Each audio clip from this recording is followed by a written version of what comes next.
밤에 잠을 자려고 누웠는데 등 뒤쪽 날개뼈 한쪽이 심하게 쑤시고 어깨부터 손가락 끝까지 전기가 통하듯 저릿저릿해서 뜬 눈으로 밤을 새워본 적 있으신가요?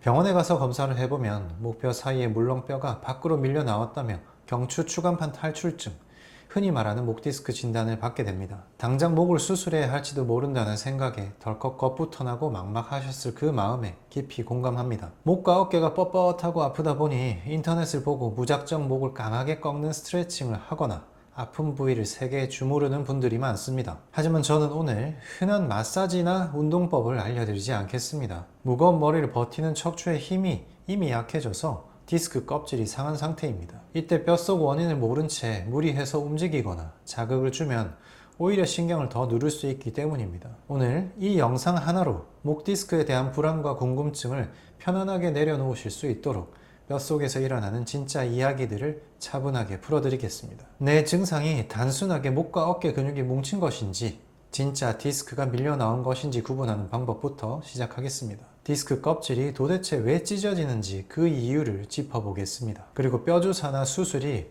왜 약해진 목뼈 구조를 원래대로 되돌리기 어려운지 있는 그대로의 사실을 전달하겠습니다. 더 나아가 수술이 꼭 필요한 응급 상황의 기준을 명확히 짚어드리고 밀려 나온 디스크가 어떻게 스스로 아물고 목뼈가 다시 튼튼하게 일어설 수 있는지 그 해답까지 모두 제시하겠습니다. 영상 아래 설명란에 목차를 남겨뒀습니다. 필요한 부분을 먼저 골라보셔도 좋습니다. 하지만 척추가 스스로 회복하는 진짜 원리를 이해하시려면 가급적 처음부터 끝까지 편안하게 시청해 주시기를 권해드립니다. 그럼 첫 번째 순서, 내 증상, 단순한 근육 뭉침일까? 진짜 목 디스크일까? 그 감별법부터 바로 시작하겠습니다. 진료실에 오시는 환자분들을 보면 단순히 스마트폰을 오래 봐서 목과 어깨 근육이 심하게 뭉친 것인데도 디스크가 터졌다고 덜컥 겁을 먹는 분들이 계십니다. 반대로 이미 디스크가 밀려나와 신경에 닿고 있는데도 며칠 쉬거나 마사지를 받으면 낫는 단순한 근육통으로 가볍게 여기는 분들도 많습니다. 이 두 가지는 발병 원인이 전혀 다릅니다. 당연히 몸에 나타난 증상도 다릅니다. 현재 내 통증이 어디에 해당하는지 세 가지 기준으로 편안하게 확인해 보시기 바랍니다. 첫 번째 기준은 고개를 젖히거나 돌릴 때의 통증 변화입니다. 단순한 근육 뭉침이라면 어떨까요? 고개를 앞으로 푹 숙이거나 반대로 길게 늘어뜨릴 때 겉 근육이 뻐근하게 당기는 느낌이 듭니다. 가만히 쉬면 통증이 훨씬 줄어듭니다. 하지만 목 디스크는 다릅니다. 우리 목은 뒤로 젖히거나 아픈 쪽 방향으로 고개를 돌릴 때 목뼈 뒤쪽의 신경 통로가 좁아지게 됩니다. 그래서 디스크 환자가 고개를 뒤로 젖혀서 천장을 보거나 아픈 쪽으로 고개를 돌리면 어떻게 될까요? 뒤로 밀려나온 디스크가 신경 다발을 더 꽉 누르게 되면서 팔과 손으로 찌릿한 통증이 심하게 나타납니다. 두 번째 기준은 통증이 뻗어나가는 위치입니다. 단순히 목이나 어깨 근육이 뭉쳤다면 통증은 딱 그 부위에만 머뭅니다. 하지만 디스크 껍질이 찢어지고 내부 물질이 밀려 나오면 목에서 팔로 이어지는 굵은 경추 신경근에 닿게 됩니다. 이때 목 자체보다 등 뒤쪽의 날개뼈, 즉 견갑골 안쪽이 찢어질 듯 쑤시게 됩니다. 그리고 이 통증이 어깨부터 팔을 타고 손가락 끝까지 전기가 통하듯 찌릿하게 뻗쳐 내려갑니다. 이것을 의학 용어로 방사통이라고 부릅니다. 목은 별로 아프지 않은데 팔과 손가락이 심하게 저리고 감각이 둔해진다면 목 디스크로 인한 방사통을 의심해 볼 수 있습니다. 세 번째 기준은 팔을 머리 위로 올렸을 때 변화입니다. 어깨 관절이나 근육에 문제가 있다면 팔을 들어 올릴 때 아파서 잘 올라가지 않습니다. 하지만 목 디스크 환자분들에게 나타나는 아주 특이한 현상이 있습니다. 통증이 있는 쪽에 팔을 들어 올려서 손을 머리 뒤나 정수리 위에 얹고 있으면 놀랍게도 찌릿하던 통증이 스르르 줄어들고 편안해집니다. 이것은 팔을 들어 올릴 때 목에서 팔로 내려가는 신경이 느슨해지면서 디스크에 눌리던 압박이 줄어들기 때문입니다. 주무실 때 만세 자세를 하고 자는 것이 훨씬 편하다면 목 디스크일 확률이 매우 높습니다. 정리해 보겠습니다. 고개를 뒤로 젖힐 때 아프고 날개뼈 안쪽부터 손끝까지 뻗치는 방사통이 있으며 팔을 머리 위로 올렸을 때 통증이 줄어든다면 목 디스크를 알리는 강한 신호일 수 있습니다. 그렇다면 이 튼튼했던 목뼈의 쿠션은 도대체 왜 찢어지고 밖으로 밀려 나오는 것일까요? 단순히 잠을 한번 잘못 잤다고 해서 껍질이 찢어지는 것일까요? 이어서 디스크가 찢어질 수밖에 없는 뼛속의 진짜 이유, 무거운 머리를 버티는 목뼈의 커브가 어떻게 무너지는지 그 변화 과정을 정확하게 짚어보겠습니다. 목 디스크 진단을 받으면 대부분 베개를 잘못 빼고 자서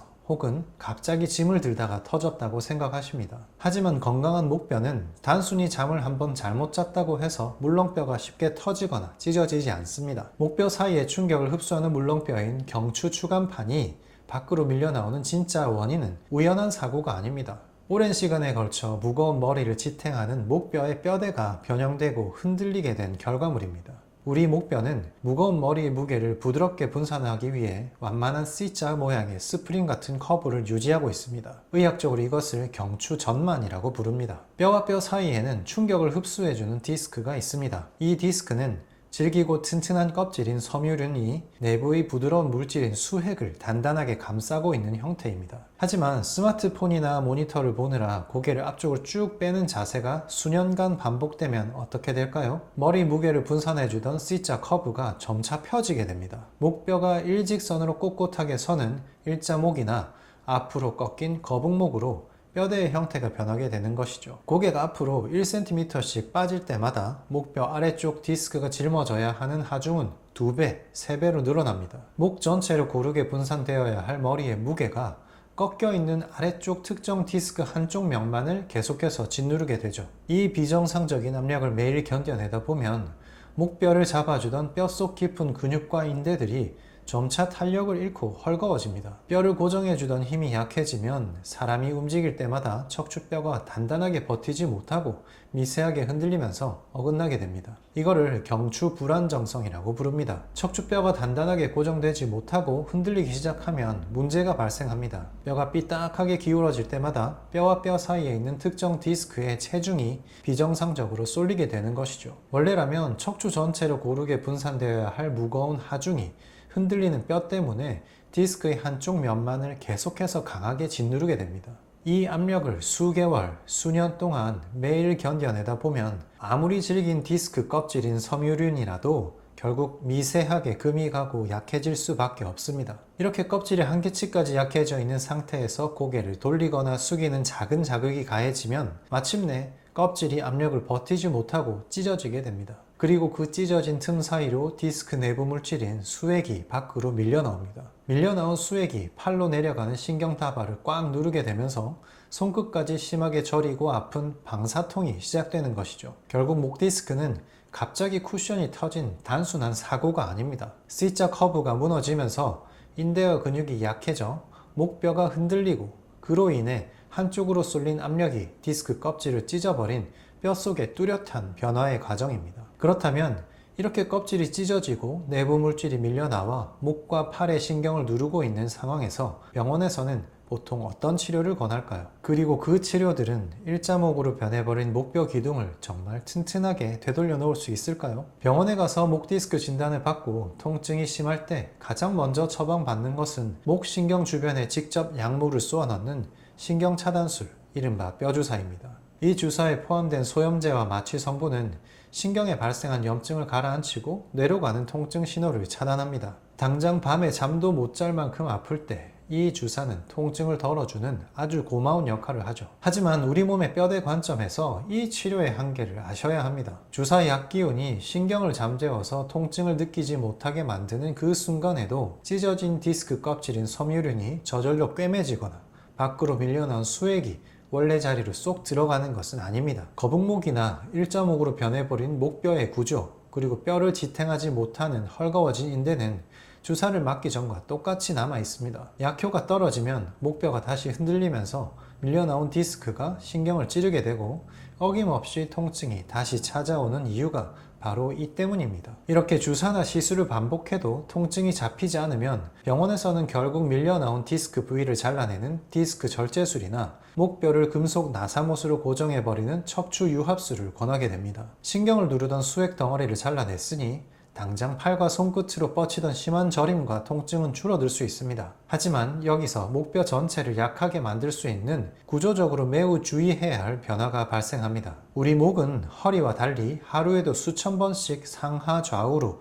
부드럽게 움직여야 하는 관절입니다. 만약 수술을 통해 아픈 목뼈 마디를 금속으로 묶어서 고정해 버리면 어떻게 될까요? 그 마디는 스스로 움직일 수 없게 되니 바로 그 위아래에 있는 멀쩡한 목뼈들이 대신해서 억지로 더 많이 꺾이고 움직여야만 합니다. 원래 3마디가 나누어 하던 일을 2마디가 무리하게 떠맡게 되는 셈이죠. 결국 수술한 곳 위아래에 있는 목뼈와 디스크에 큰 부담이 실리게 되고 평소보다 훨씬 빠르게 낡고 무너져 내리기 쉽습니다. 수술 후 몇 년 지나지 않아 바로 옆마디에 디스크가 또 터지는 도미노 현상이 일어나는 분들이 많은 이유입니다. 결론적으로 주사나 시술 그리고 튀어나온 부위를 잘라내는 수술은 당장의 아픈 증상을 가라앉히는 데는 탁월합니다. 하지만 디스크가 찢어지게 된 진짜 원인인 무너진 C자 커브와 흔들린 척추 구조를 다시 튼튼하게 회복시켜 주지는 못합니다. 오히려 수술은 충격을 흡수할 쿠션을 덜어내어 목뼈 전체를 더 피로하게 만들 수 있습니다. 그렇다면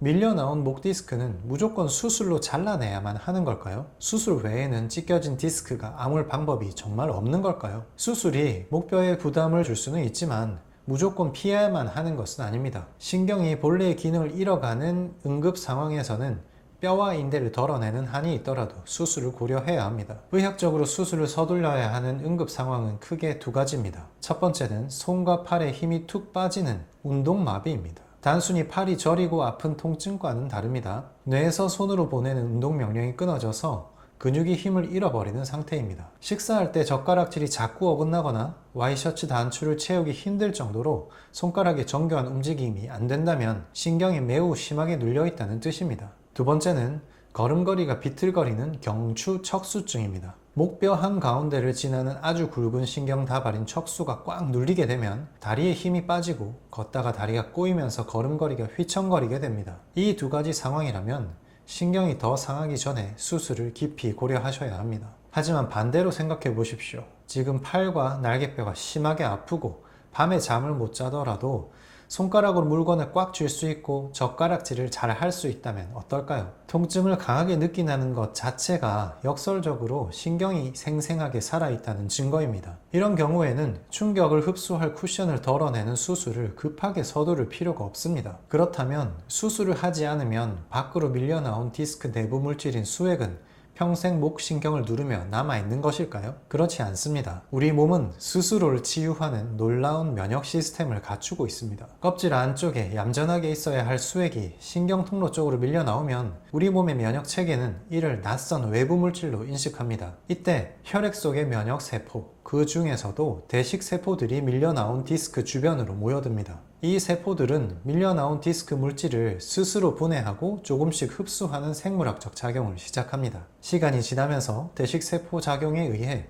디스크 덩어리의 크기는 점차 줄어들고 신경을 누르던 압박도 자연스럽게 줄어듭니다. 밀려나온 크기가 클수록 역설적으로 면역 반응도 더 활발하게 일어나서 디스크가 잘 흡수되는 경향을 보입니다. 이것이 바로 수술을 하지 않아도 우리 몸 스스로의 면역 반응을 통해 디스크가 줄어들고 아무는 의학적인 진짜 원리입니다. 하지만 이 회복 과정이 온전히 일어나려면 반드시 지켜져야 할 전제 조건이 있습니다. 디스크가 아물식할 동안 찢어진 디스크에 가해지는 비정상적인 압력과 흔들림을 멈춰줘야 한다는 것입니다. 목 디스크가 터져서 팔이 심하게 저리고 아플 때는 밤잠을 설치며 괴롭고 평생 후유증이 담을까봐 두렵기 마련입니다. 매일 진료실에서 그 절박한 마음을 마주하기에 저 역시 환자분들의 막막함에 깊이 공감합니다. 우리 몸 스스로 밀려나온 디스크를 온전히 흡수하고 치유하기 위해서는 먼저 올바른 환경을 만들어줘야 합니다. 상처가 아물기도 전에 계속해서 비비고 짓누르면 낫지 않듯이 일자목으로 변해버린 뼈의 흔들림과 디스크에 가해지는 압력을 멈춰야만 합니다.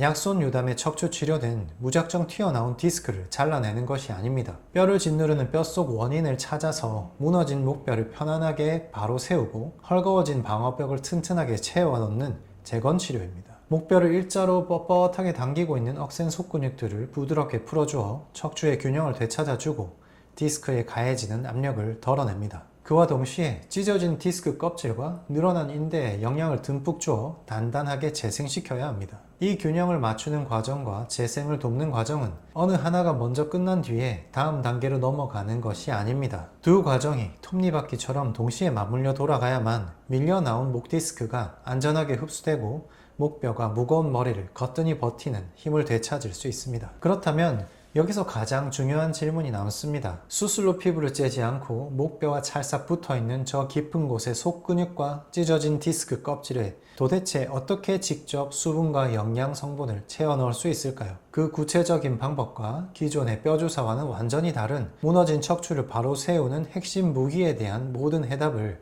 약침의 모든 것 영상에 아주 쉽게 담아두었습니다. 지금 화면에 보이는 링크나 아래 고정 댓글을 통해 꼭 확인해 보시기 바랍니다. 수술 없이 내 몸에 무너진 목뼈 기둥을 스스로 다시 세우고 지긋지긋한 팔저림과 통증의 고리를 끊어내는 길을 발견하실 수 있을 것입니다. 극심한 통증으로 밤잠을 설치고 수술의 두려움에 떨고 계신 분들의 간절한 마음이 온전한 일상의 평화로 이어지기를 진심으로 바랍니다. 지금까지 약손유담 한의원 김정원 원장이었습니다. 감사합니다.